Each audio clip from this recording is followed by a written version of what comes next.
Talvez possamos começar com a frase de Lula, né, quando diz que, pela primeira vez na história deste país, conseguimos colocar um comunista no Supremo Tribunal Federal. Ora, vamos um pouquinho em detalhe essa frase que Lula pronunciou em público, né? E não sei, quer dizer, não fizeram bafômetro, né? Mas também não precisa muito. Mas, enfim, estava no estado normal dele, então não é assim que, né, foi lá e disse uma coisa que não era para dizer, certamente disse algo que já deve estar muito presente ali no círculo dele, no próprio, né, pensamento dele, também na medida que a gente possa chamar de pensamento, né, na consciência atordoada desse ser, né, já deve estar presente esse termo e essa constatação, assim como também no seu círculo próximo, no esquema de poder que maneja o Brasil. Então, não é assim o Lula falou, assim, como se tivesse tido um lapso, né? Embora, né, a psicologia estuda isso, o lapso muitas vezes é revelador, mas não foi um lapso, foi uma decisão de chegar e falar, olha, finalmente na história desse país colocamos um comunista no STF. Bom, alguns aspectos aqui. Bom, vocês sabem que essa expressão que Lula utiliza, nunca antes na história desse país, pela primeira vez na história desse país, é uma expressão que ele usava muito nos seus 2 mandatos anteriores, e sempre para se vangloriar de algum que ele considera um grande feito, né? Então, nunca na história desse país houve, né, isso ou aquilo, né, seja algum programa, seja alguma obra, né? A maioria dos programas e obras, como a gente sabe, não deram em nada, mas deram muito em termos de poder para ele e o seu sistema. Mas então isso significa que ele conta esse acesso agora de um comunista ao Supremo como um dos seus grandes feitos, né? Porque ele começou com essa frase, não falou assim, que bom, temos um comunista no Supremo. Falou, não, nunca antes na história desse país, ou pela primeira vez na história desse país, né, conseguimos colocar um comunista no STF, né? Então, destaque, prioridade, isso é considerado uma grande realização. Bem, o plural também é interessante, né? Nós colocamos um comunista, um sinal de que está falando de um grupo, né, de uma ideia que não foi apenas dele, está falando, né, de um coletivo, está falando, portanto, de um partido, lato sensu, né?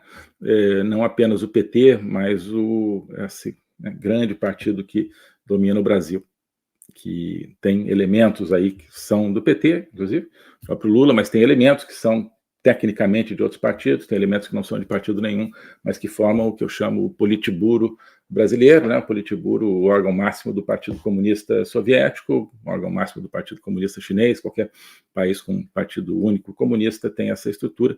O Brasil tem, na prática, uma estrutura semelhante, né? Mas então, ele diz, olha, nós, em conjunto, né, conseguimos...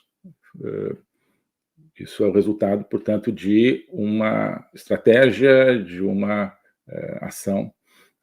E eu acho que a gente pode dizer que, então, é resultado de um processo, é parte de um processo, né? Está falando de nunca antes na história e está falando de, olha, nós conseguimos colocar, né, finalmente, né, conseguimos colocar um comunista no STF. Então, parece ser parte de um programa, né?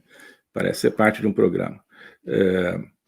Parece ser algo que já era desejado antes, né? Porque não foi, olha só, deu sorte que a gente conseguiu. Não, né?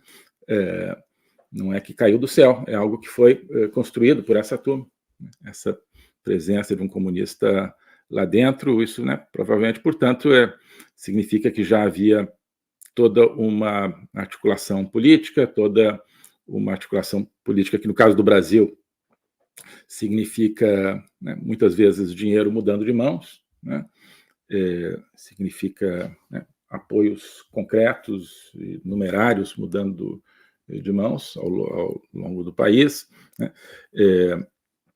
Isso significa também um trabalho de imagem, significa, né, toda uma série de diálogos e encaixes entre diferentes setores do poder, né, encaixes aí entre, né, o executivo e o legislativo, entre o executivo e o judiciário, entre o legislativo e o judiciário, né. Então, o que a gente vê é que conseguimos colocar Dino no Supremo, conseguimos colocar um comunista no Supremo, tem a ver com essa articulação plural, né, de vários participantes, né? Então, nesse nós do Lula que conseguiram colocar, eu acho que está incluído todo mundo que participou e que apoiou, né, Flávio Dino, né, que não foram apenas os parlamentares de esquerda, né, foram, inclusive, ministros do Supremo que se declararam, né, desde o primeiro dia da nomeação, favoráveis a essa nomeação, como é o caso, né, do decano Gilmar Mendes. Já falamos aqui da República de Gilmar, como uma caracterização do Brasil de hoje, né? Dinocracia, República de Gilmar, são maneiras diferentes de designar, no fundo, a mesma coisa. Então, não acredito que nada realmente aconteça no Brasil se tiver a oposição do decano do STF, né? Então, e ele, inclusive, deixou isso claro, que apoiava Flávio Dino. Ele, segundo se noticiou, enfim, talvez ele ou certamente outros ministros do Supremo trabalharam ativamente junto a senadores para convencer senadores a votarem a favor de Flávio Dino, né? Qual é o interesse, né, que essas pessoas terão nessa nomeação, nessa aprovação de Flávio Dino? A gente não sabe. O certo é que se colocaram como partícipes de algum tipo de obra coletiva, que Lula expressa nesse conseguimos colocar. Esse conseguimos engloba também enfim, várias correntes políticas, né, que votaram a favor, inclusive, por exemplo, Ciro Nogueira, considerado apoiador de Jair Bolsonaro, Ciro Nogueira que estava com Bolsonaro na delegação, com muito destaque ali na posse de Milei, né, na posse do Javier Milei na Argentina. Então, no momento assim de celebração da direita latino-americana, e o presidente Bolsonaro representando o Brasil, digamos, nessa celebração, estava ali esse rapaz aí chamado Ciro Nogueira, né? E ele volta para o Brasil e vota a favor da aprovação de Flávio Dino. Portanto, né, podemos entender que ele né, faz parte, digamos, dessa festa, né? Dessa festa aí dessa festa representada por esse plural do Lula. Finalmente conseguimos colocar um comunista no Supremo. Parabéns para ele também. Parabéns aos envolvidos, né? Como se diz, né? Obviamente, o próprio executivo empenhado nisso, né? Várias correntes do Congresso, entre elas o PSD, partido comandado por Gilberto Kassab, né, que tem vários senadores, né, acho que é o partido que tem mais senadores. Um partido que realmente a gente não pensa muito, né, mas é um dos principais partidos do Centrão, do sistema político. PSD que, através justamente de Gilberto Kassab, faz parte do governo de Tarcísio de Freitas em São Paulo, né, que é considerado também uma figura de direita. Então, né, o Tarcísio, que é o operador político desse governo do estado de São Paulo, né, que é o chefe, digamos, chefe de governo ali de Tarcísio, né, o secretário de governo, mandou, certamente em função de toda uma articulação com Lula e com o Supremo, mandou seus vários senadores, sem o que não teria havido aprovação, votarem no Flávio Dino, votarem a favor de Flávio Dino. Então você tem aí, né, já vários elementos também que vão nos recordando fatos recentes. Por exemplo, né, uma afirmação do ministro do Supremo, Luiz Roberto Barroso, alguns meses atrás, né, num evento da União Nacional de Estudantes, quando ele disse: olha só que legal, nós derrotamos o bolsonarismo. Né? Ele ali, né, muito enfaticamente, de maneira muito vibrante também, dizendo: olha, conseguimos muita coisa, e isso, né, pareceu ser, então, o destaque da fala dele para os estudantes, todos eles, né, a UNE sempre de tendência marxista há muito tempo, ele sabe disso. Barroso falou: nós conseguimos derrotar o bolsonarismo. Então, esse nós, né, é mais ou menos semelhante, não esquecendo que nessa fala de Barroso, nesse evento da UNE, ao lado de Barroso estava ninguém menos do que Flávio Dino, né, naquele momento ministro da Justiça do governo Lula.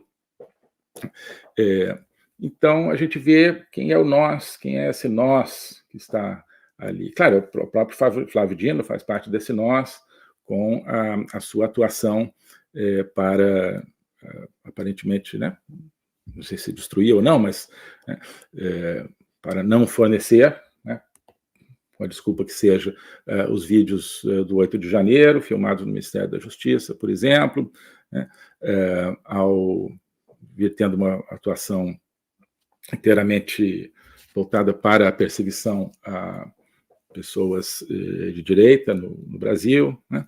Ele, obviamente, faz parte também desse êxito, né?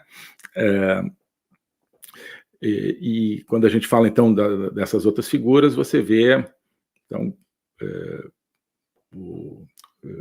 todo, digamos, o aparato de poder. O globalismo existe, é uma coisa concreta. Ele é composto pelo Great Reset do Fórum Econômico Mundial, pelo projeto hegemônico da China, pelo programa de manipulação e conquista da América do Sul pelo Foro de São Paulo e outros elementos. E esses elementos, eles atuam uns em benefício dos outros, sempre, principalmente através do controle da linguagem, porque o controle da linguagem é o controle do nosso pensamento. Então nós estamos tendo o nosso pensamento reprogramado, e essa reprogramação vai contra a nossa liberdade, vai contra a essência do ser humano. Isso é o globalismo. Com base nesse estudo, nessa experiência, é que eu criei o curso de Logopolítica.